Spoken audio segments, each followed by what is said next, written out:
அகில உலக பெந்தேகோஸ்தே தலைவர் அந்த காவாலி பயில்களுக்காக என்ன பண்றாரு, விளம்பரம் பண்றாரு. ஆனா இன்னைக்குள்ள பெந்தேகோஸ்தே சபை இந்த ஜான் ஜெபராஜ் கூட்டத்துக்கெல்லாம் போனீங்கன்னா என்னத்த வைப்ரேஷன் வரும்ன்றீங்க.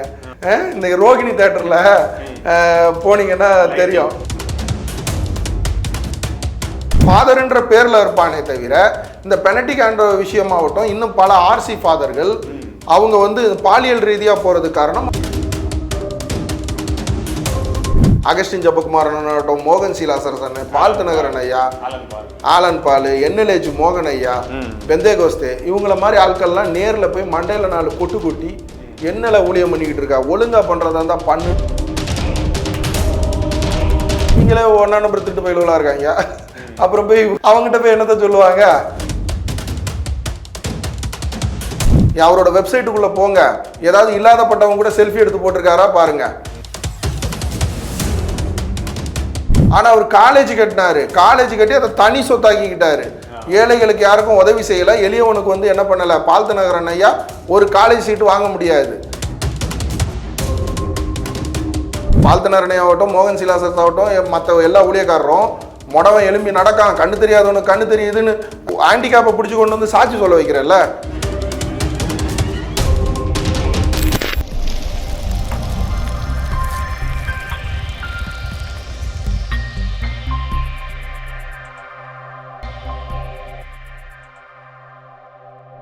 கன்னியாகுமரியில கூட ஜான் பெனடிக்னு சொல்லிட்டு ஒருத்தர் இடையில மாட்டினாரு. என்னன்னா அவர் தான் அந்த பெண்ணுக்கே கல்யாணம் பண்ணி வச்சிருக்காரு திருச்சபையில, தேவாலயத்துல. ஆனா கல்யாணம் பண்ணி வச்ச பெண்ணு கூடயே வந்து கடைசியில வீடியோ கால்ல ஆபாசமா பேசி பழகி அது பிரச்சனை இப்ப உள்ள கம்மியா நீட்டு இருக்காரு. இத மாதிரி பார்த்தீங்கன்னா காஞ்சிபுரத்துல வந்து அவர் பேர் யோக்கியான்னு நினைக்கிறேன், அந்த கிறிஸ்து பாதிரியார் பேர். அவர் வீட்டுக்கு அடைக்கலம் தேடி வந்த ஒரு 12 வயசு சிறுமிய பாலியல் பலாத்காரம் பண்ணி இப்ப போக்சோல உள்ள இருக்கிறாரு. இந்த மாதிரி விஷயங்கள் வந்து ஒரு கர்த்தரோட பேரை சொல்லி இந்த மாதிரி காம கல்யாட்டங்கள் ஆடுறதுலாம் வந்து எவ்வளவு ஒரு கொடூரமான விஷயங்கள். அதையே அவங்க உணர மாட்டுக்காங்க. வேற எதுல இருந்து போய் பண்ணா வேற விஷயம். ஒரு புனிதமான போர்வைக்குள்ள இருந்துட்டு இதை பண்றது ரொம்ப ஒரு அபத்தமா இல்லையா? இல்ல, கன்னியாகுமரி சம்பவம் வந்து அது உண்மைதான். ஏன்னா அது லேப்டாப்ல ஆதாரத்தோட வந்து பிடிச்சாங்க இல்லையா, பெனடிக் அந்த பையனோடது. அதுக்கு என்ன காரணம் இன்னொன்று, அது வந்து பெற்றோர்களுங்க. அதாவது இன்னைக்கு நம்மளுக்கு ஏன் 18 வயசு தாண்டின பிறகு லைசன்ஸ் கொடுக்குறாங்க, ஒரு மெச்சூரிட்டி வரும். 18 வயசு தாண்டின பிறகு தான் ஓட்டு போடுற உரிமை இருக்கு. 18 வயசு தாண்டின பிறகு தான் ஏ சர்டிஃபிகேட் படத்தை பார்க்குற ரைட்ஸ் இருக்குது, எல்லாமே இருக்குது.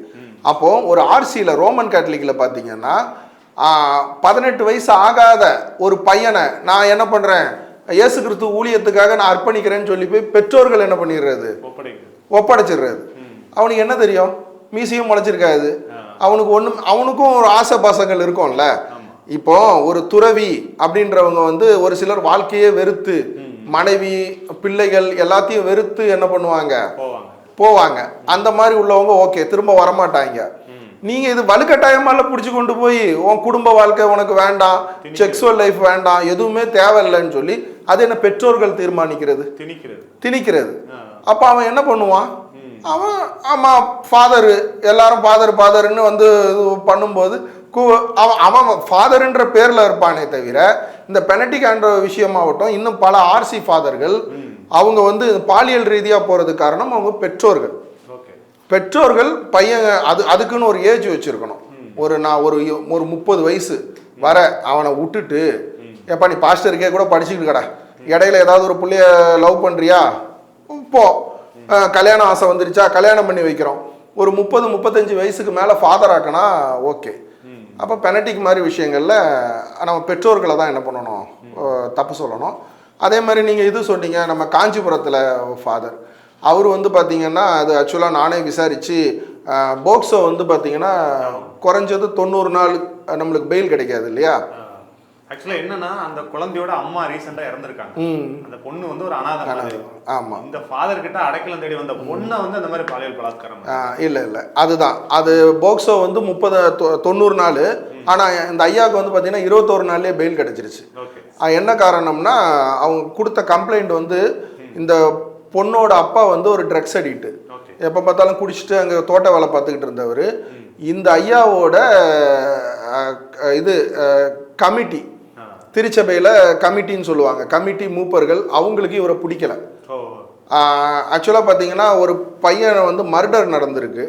ஒரு பையன் வந்து ஒரு பையனை கொலை பண்ணிட்டான் போல இருக்கு. அந்த பையன் இவனை திரும்ப ஏதோ பண்ணிட்டான் போல இருக்கு. அந்த பிரேதத்தை சர்ச்சுக்குள்ளே கொண்டு வரதுக்கு இவர் அலோவ் பண்ணலைன்றாங்க. அதனால் அவங்க அம்மா வந்து டென்ஷன் ஆகிருக்காங்க. டென்ஷன் ஆனதுனால அந்த ஏதோ ஒரு பிரச்சனையில் அவங்களுக்கு இன்டர்னல் பிரச்சனையில் இவரை எப்படியாவது கோர்த்து விடணும். சும்மா காணிக்கை பணத்தை ஆட்டையை போட்டாருன்னா அது சப்புன்னு போயிடும். எல்லாரும் பணத்தை ஆட்டையை போடுறவன் தான் புசுன்னு போயிடும். இந்த பெண்கள், அதுவும் பெண்கள் விஷயத்தில் இது போக்சோ அப்படிங்கும்போது 18 வயசு கீழே உள்ள பிள்ளையா சிறுமி அப்படிங்கும்போது அவர் அவமானப்படுத்துகிற வகையில் என்ன பண்ணியிருக்காங்க. அந்த பொண்ணு வந்து அப்புறம் கலெக்டர்கிட்டே ஐயாக்கிட்டே வந்து சொல்லியிருக்காங்க.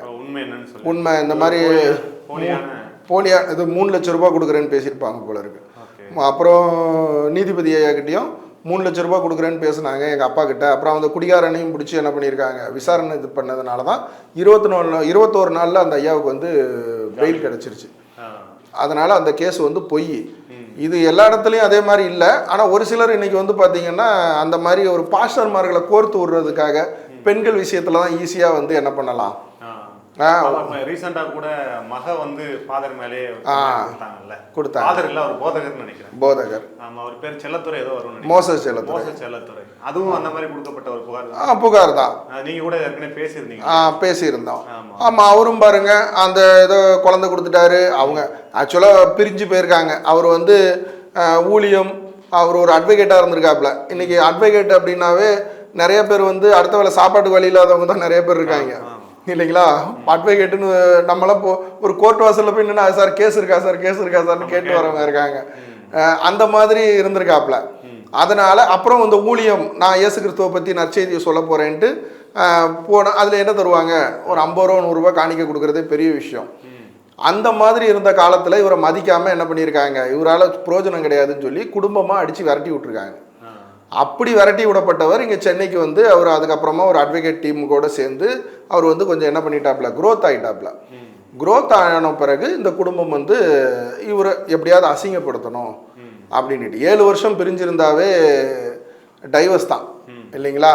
இவர் 12 வருஷத்துக்கு மேலே பிரிஞ்சிருந்திருக்காப்புல. அப்போ அவர் ஒருவேளை இன்னொரு கல்யாணம் பண்ணிக்கிட்டாரா, பண்ணிட்டோம். நீங்கள் கல்யாணம் பண்ணலைன்னா தானேங்க இன்னைக்கு நம்மளுக்கு தேவை ஒன்று கிடைச்சிருச்சு அப்படிங்கும்போது நம்ம அடுத்ததுக்கு போக மாட்டோம். அதனால தானே இன்னைக்கு நம்மளுக்கு கல்யாணம் பண்ணி வைக்கிறாங்க. அப்போ அந்த அது அப்போ அவர் தவறு வந்து தடுக்கும் ஒரு மனுஷனை. பண்ணிட்டு போறாரு அவரோட நேமை கெடுக்கிறதுக்கு. ஆக்சுவலாக பார்த்தீங்கன்னா இப்போ அக்டோபர் 2ஆம் தேதி வந்து அவங்க மாநாடு நடத்துகிறாங்க திருநெல்வேலியில். அதுக்கப்புறமா தான் எனக்கு ஃபுல் டீட்டெயில் அவங்கள பற்றி தெரிஞ்சிச்சு. கிட்டத்தட்ட ஏகப்பட்ட பேர் என்ன பண்ணுறாங்க அந்த மாநாட்டில் கலந்துக்கிட்டு இதை வந்து கெடுக்கணும். இதை கெடுக்கிறதுக்கு வந்து நான் முதல்ல சொன்ன மாதிரி தான், பைசா விஷயங்கும்போது அது எல்லாரும் பைசா போப்பான்ற பேரும். பெண்கள் விஷயம்னு வரும்போது அதுவும் பெத்த பொண்ணே சொல்லும்போது அதனால் அவர் பேரை டேமேஜ் பண்ணுறதுக்காக அந்த மாதிரி என்ன பண்ணாங்க செட்டப்பு. அந்த மாதிரி உள்ளவங்களும் இருக்கிறாங்க. இந்த மாதிரி உண்மையிலேயே நடக்கிற சம்பவங்களும் இருக்குது. ஸோ இறுதியாக ஒரு கேள்வி, இப்போ இந்த ஜான் ஜெபராஜ் மாதிரி இளைய போதகர்களுக்கும் அகஸ்தியன் அவர் மாதிரி வந்து அகஸ்டின் ஜெபகுமார் மாதிரி மூத்த போதகர்களுக்கு இடையில ஒரு பெரிய யுத்தமே நடந்துகிட்டு இருக்கு. அதான் எது வந்து சரியான ஜெப வழி நடத்துதல் அப்படின்னு சொல்லிட்டு இவர் பாட்டு போட்டு இந்த சைடு ஆடிட்டு இருக்கிறாரு, அவர் வந்து அது ரொம்ப தவறான விஷயம் அப்படிங்கிற மாதிரி பேசிட்டு இருக்காங்க. இதுல எது வந்து சரியான ஜெப கூட்டம் நீங்க நினைக்கிறீங்க? அதாவது அதுக்கு தான் அது வந்து நம்ம ஓப்பனாக சொல்ல போனால் டிவி வரைக்கும் வந்துச்சு. RC Roman Catholic. இன்னைக்கு நீங்களும் நானும் ஒரு மனக்கவலையாக இருக்கும்போது உள்ளே போய் முழங்கால் போட்டு ஜெபம் பண்ணிட்டு வருவோமா? அங்கே எதுவுமே எந்த ஒரு ஆர்ப்பாட்டங்களுமே இருக்காது. அந்த பலிபீடம், அதாவது அந்த இன்னைக்கு சிஎஸ்ஐ சர்ச்சுக்குள்ளே போங்க, பாரம்பரிய சபைகளுக்குள்ளே போங்க, லுத்ரன் போங்க, அந்த மாதிரி சபைகளுக்கு போனீங்கன்னா சர்ச்சில் கால் வைக்கும்போதே நம்மளுக்குள்ள ஒரு வைப்ரேஷன் வரும். ஆனால் இன்னைக்குள்ள பெந்தேகோஸ்தே சபை இந்த ஜான் ஜெபராஜ் கூட்டத்துக்கெல்லாம் போனீங்கன்னா என்னத்த வைப்ரேஷன் வரும்ன்றீங்க. சினிமா பாட்டு இந்த ரோகிணி தியேட்டர்ல போனீங்கன்னா தெரியும், லைட்டிங் போடுவாங்க. ஃபர்ஸ்ட் நாள் ஃபர்ஸ்ட் ஷோ ஹீரோ இன்ட்ரோவோட பஞ்ச் டைலாக்கு அந்த மாதிரி நேரங்களில் ஃபைட்டு டான்ஸு. எங்க ஊர்ல நான் படிக்கும்போது பார்த்தீங்கன்னா எங்க ஊர் பக்கத்துல தெசவலைன்னு ஒரு டூரிங் டாக்கீஸு மண்ணு தரையில உட்காந்து பார்ப்போம். அதாண்டா இதாண்டா அருணாச்சலம் நான் தாண்டாங்கும் போது சவுண்டை கூட்டி வச்சிருவாங்க. கூட்டி வச்சோன்னா எல்லாரும் கூட சேர்ந்து அப்படியே பாடுவோம். ஆனா ஒரு நாள் என்ன பண்ணிட்டாருன்னு கேட்டீங்கன்னா, அப்பெல்லாம் நம்மளுக்கு கிராமங்கள்ல வந்து ஒரு படம் வெள்ளிக்கிழமை ரிலீஸ் ஆகும் சந்தை கூடுற நேரத்துல. அது திருநெல்வேலி பல ஊர்கள்ல ஓடி முடிஞ்சு அலையா ஓடிட்டு கிடக்கும். நம்ம கிராமத்துக்கு வரும்போது அந்த படமே ஒரு வருஷத்துக்கு ஓடும். அந்த அருணாச்சலம் படத்தை நான் கிட்டத்தட்ட 10 தடவையாவது போய் பார்த்துருப்பேன். வேற பொழுதுபோக்கு கிடையாது. அப்போ வந்து பாத்தீங்கன்னா ஒரு தடவை என்ன பண்ணிட்டாருன்னா, நம்ம அந்த ஆப்ரேட்டரு படம் ஓட்டுறவர் பீடி குடிக்க போயிட்டாரு. இந்த அதாண்டா இதாண்டா பாட்டுக்கு சவுண்டு கூட்டி வைக்கல. ஏன்னா அப்போ வந்து நம்மளுக்கு இதெல்லாம் கிடையாது. 5.1 தானாவே டால்ஃபி அதெல்லாம் கிடையாது. தானாவே சவுண்டை வந்து எடுத்துக்காது. நம்ம தான் மேனுவலா தான் கூட்டி வைக்கணும், டிஜிட்டல். அப்படி ஒரு பீடி குடிக்க போனோன்னா சவுண்டை கூட்டி வைக்கலாம். அது அதே பாட்டு அதாண்டா இதாண்டா ஓடிக்கிட்டு கிடக்கு. ஒரு பையலும் டான்ஸ் ஆடல, ஒரு பையலுக்கும் என்ன பண்ணல, ஆவி வரல. அப்ப அந்த சத்தத்துல தான் இருக்கே தவிர அங்க உண்மையிலே என்ன ஆகல. அவன் ரஜினிக்காக ஆடல, அவன் வந்து யாருக்காக, தேவாவோட மியூசிக்காக. அவனுக்கு தேவாவோட ஃபேன்ஸ் அவன் கிடையாது. அதே மாதிரி தான் இங்கே ஆண்டவராகிய இயேசு கிறிஸ்துவோட ஆராதனையில் உனக்கு டான்ஸ் வருது, உனக்கு அபிஷேகம் வருது, கொட்டடிச்சோன்னா அந்நிய பாசை வருதுன்னா எப்போவுமே வரணும். அது என்ன கொட்டடிக்கும் போது வருது, அங்கே ஸ்பீக்கர் பாக்ஸை இப்படி கூட்டுன்றது, அப்படியே கண்ணை என்ன பண்ணுறது, ஏற்றுங்க ஏற்றுங்க ஏற்றுங்கும் போது இங்கே வல்லமை வல்லமை ஆண்டவரேன்னு குதிக்கிறது. அந்த மாதிரி இதெல்லாம் பொய் போலி. எப்போவுமே என்ன பண்ணணும், இருக்கணும். அது அப்போது இந்த ஜான் ஜபராஜ் மாதிரி கூட்டங்கள்லாம் பார்த்தீங்கன்னா அது கொஞ்ச நாள்லேயே காணாமல் போயிடும். அவன் முட்டிச்சத்த பிறகு அவன் எங்கிட்ட போய் ஆட போகிறான், அவ்வளோதான். அதெல்லாம் ஒரு அது அவங்க அந்த கூட்டத்துக்கு போகிறவங்களுக்கே தெரியுங்க. ஒரு என்டர்டெயின்மெண்ட்டு ஒன்றும் இல்லை. இப்போ நம்ம சினிமா தேட்டருக்கு போனால், நீ கிறிஸ்தவனாக இருந்துட்டு சினிமா பார்ப்பியா, தியேட்டருக்கு போவியாம்பாங்க. இதே ஒரு பாஸ்டரோட ஜான் ஜபராஜ் ஆடுறாரு, அங்கே போய் என்ன பண்ணுவோம், ஆடுவோம். இந்த இதில் கமல் ஒரு படத்தில் சொல்லுவார், மானே தேனேன்னு இடையில போட்டுக்கா. அந்த மாதிரி நீ என்ன பண்ணு, இயேசு கிறிஸ்துன்னு போட்டுக்கா. ஒரு இடத்துல பிதா குமாரன் பரிசுத்தாவின்னு 4 வார்த்தையை போட்டுக்கா, போட்டுக்கிட்டு ஆடு அப்படின்ற மாதிரி சொல்றது. இப்போ இந்த வழிபாட்டு முறை வந்து தவறான்னு கேட்டிங்கன்னா டோட்டலாக வந்து தப்பு தான். இயேசு கிறிஸ்து இல்லை நம்மளுக்குள்ள. அந்த மாதிரி நேரங்களில் தான் இந்த சர்ச்சு வந்து நம்ம ஆதரிக்கிறதுக்கு காரணம் இதுதான். இதில் அகஸ்டின் ஜெபகுமாரன் மாதிரி உள்ளவங்க வந்து அதை என்ன பண்ணணும்னா, அந்த சம்பந்தப்பட்ட ஜான் ஜபராஜ் கிட்ட, இவங்கெல்லாம் இன்னைக்கு மூத்த ஊழியக்காரர்கள், அகஸ்டின் ஜெபகுமாரன், மோகன் சீலாசரசன், பால் தினகரன் ஐயா, ஆலன் பால், என்எல்ஏஜ் மோகன் ஐயா, பெந்தேகோஸ்தே, இவங்கள மாதிரி ஆட்கள்லாம் நேரில் போய் மண்டையில் 4 கொட்டு கொட்டி என்னல ஊழியம் பண்ணிக்கிட்டு இருக்கா, ஒழுங்கா பண்ணுறதா இருந்தால் பண்ணுன்னு சொல்லணும். இவங்களே ஒன்றா நம்பர் திட்டு பயிலுவலாக இருக்காங்க. அப்புறம் போய் அவங்ககிட்ட போய் என்னத்த சொல்லுவாங்க, அவனாவது ஆடி கெடுக்கான், அவன் ஆட்டத்தை பார்க்க அவன் போய் எந்த மாதிரி ஃபேன்ஸ் வந்து அவங்களுக்கு இருப்பாங்க, இளைஞர்கள், ஹை கிளாஸ் பீப்புள்ஸ். அப்போ அவன் யாரையும் ஏமாத்தலை. அப்போ அவன்கிட்ட வந்து காணிக்க கொடுக்குறவங்க வந்து பார்த்தீங்கன்னா அங்கே அக்கௌண்ட்டில் 1 லட்சம் ரூபாய் இருக்கிறவங்க 10,000 ரூபாய் தூக்கி போட்டு போகிறாங்க. ஆனால் இவங்கெல்லாம் அகஸ்டின் ஜெபகுமாரனே சொல்கிறேன், அவர் வந்து அடுத்த வேலை சோத்துக்கு வழி இல்லாதவங்ககிட்ட காணிக்க வசூல் பண்ணிட்டு கிடக்காரு. காணிக்க வசூல் பண்ணி இன்னைக்கு என்ன பண்ணிட்டாரு, மிஷினரி ஊழியம்னு சொல்லி இவங்க ஜான் ஜபராஜ் மாதிரி ஆட்களை குறை சொல்லி அவரு பீகாரில் என்ன பண்ணிட்டாரு, சர்ச்சு கட்டலை, பாலிடெக்னிக் காலேஜ் கட்டிட்டாரு. இன்னைக்கு காருண்யா பால் தினகரன் ஐயாவை நம்ம வெறுக்கிறது காரணம் என்ன, அவர் சர்ச்சு கட்டி இருந்தா நம்ம வெறுப்போமா? இன்னைக்கு எஸ்ராசர் குணம் மாதிரி அவரை பாராட்டுவோம். பிற மதத்தில் இருக்கிறவங்களே எப்போ அவர் சர்ச்சு தான்ப்பா கட்டியிருக்காரு, ஆனால் அவர் காலேஜ் கட்டினாரு, காலேஜ் கட்டி அதை தனி சொத்தாக்கிக்கிட்டாரு. ஏழைகளுக்கு யாருக்கும் உதவி செய்யலை, எளியவனுக்கு வந்து என்ன பண்ணலை. பால் தினகரன் ஐயா ஒரு காலேஜ் சீட்டு வாங்க முடியாது. அவரோட வெப்சைட்டுக்குள்ளே போங்க, ஏதாவது இல்லாதப்பட்டவங்க கூட செல்ஃபி எடுத்து போட்டிருக்காரா பாருங்க, அவங்க முகத்தை பார்த்தாவே தெரியும். எல்லாம் கலராக வந்து பணக்கார வீட்டு பிள்ளைகளோட தான் செல்ஃபி எடுத்து போடுறாரு. அதே காரியத்தை தான் யார் பண்ணா, அகஸ்டின் ஜெபகுமார் பண்ணார். அவரும் அதே மாதிரி அங்கே போய் என்ன பண்ணிட்டாரு, பீகாரில் வந்து இது பண்ணுறேன் ஊழியம் பண்ணுறேன்னு தனக்கு தான் பிள்ளைகளுக்குன்னு காலேஜ் கட்டிட்டாரு. எத்தனை பேருக்கு அதை இலவசமாக கொடுக்குறாரு? இல்லை அவர்கிட்ட இருக்கிற மிஷினரி பசங்களுக்கே வந்து எத்தனை பேரை வந்து இப்போ இலவசமாக படிக்க வைக்கிறாரு? சாட்சி சொல்ல வேண்டியதானே. ஏன் இன்னைக்கு பால் தினகரன் ஆகட்டும், மோகன் சீலாசஸ் ஆகட்டும், மற்ற எல்லா ஊழியக்காரரும் மொடவன் எலும்பி நடக்கான், கண்ணு தெரியாதவனுக்கு கண்ணு தெரியுதுன்னு ஒரு ஹேண்டிகேப்பை பிடிச்சி கொண்டு வந்து சாட்சி சொல்ல வைக்கிறல்ல. அதே மாதிரி ஐயாவோட காலேஜ் மூலமாக நான் படித்தேன், இலவசமாக முடித்தேன், நான் வந்து பிற்படுத்தப்பட்ட வகுப்பை சார்ந்தவன், இந்த மாதிரி ஏன் ஒரு சாட்சி கூட அவங்களால சொல்ல வைக்க முடியல? நீங்கள் அப்படி பார்க்கும்போது ஜான் ஜபராஜ் ஊழியம் எவ்வளோ பரவாயில்லையே. அவன் யாரையுமே ஏமாத்தலையே. அவன் கூட்டத்துக்கு போகிறவங்க தெரிஞ்சு தானேப்பா போகிறோம். இன்னைக்கு ரோகிணி தேட்டர் போனால் டான்ஸ் ஆடலாம், காசி தேட்டருக்கு போனால் டான்ஸ் ஆடலாம், பிவிஆர் போனால் ஆட முடியாது, ஐநாக்ஸ் போனால் ஆட முடியாது. தெரிஞ்சு தானே நம்ம போகிறோம்.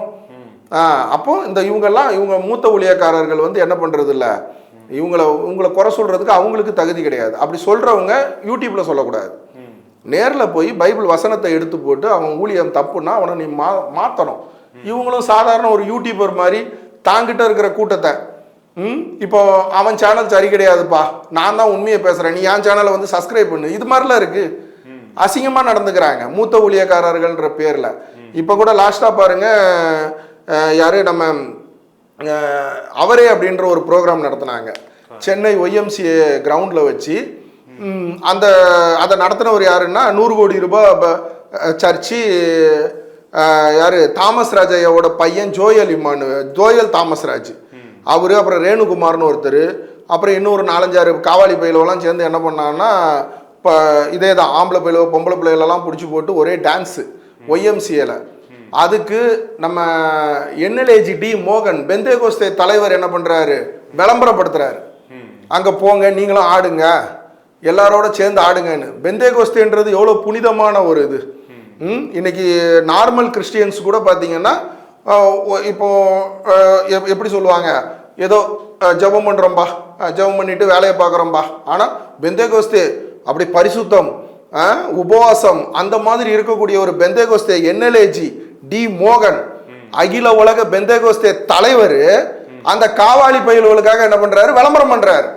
நீங்க அதுக்கு போங்க, முன்னாடி சீட்ல உட்கார்றதுக்கு 2000 ரூபாய், பின்னாடி சீட்ல உட்கார்றதுக்கு 1000 ரூபாய், இதை நீங்க ஆன்லைன்ல போய் புக் பண்ணுங்க. அப்போ இவங்களுக்கெல்லாம் வந்து அப்ப அந்த மாதிரி ஆட்டக்கார ஊழியக்காரங்களை கெடுக்கிறதே இவங்க தானே. இன்னும் சமூகத்தில் மூடி மறைக்கப்பட்ட பல விஷயங்களை நேரடியாக பேசுவோம். நன்றி, வணக்கம். வணக்கம்.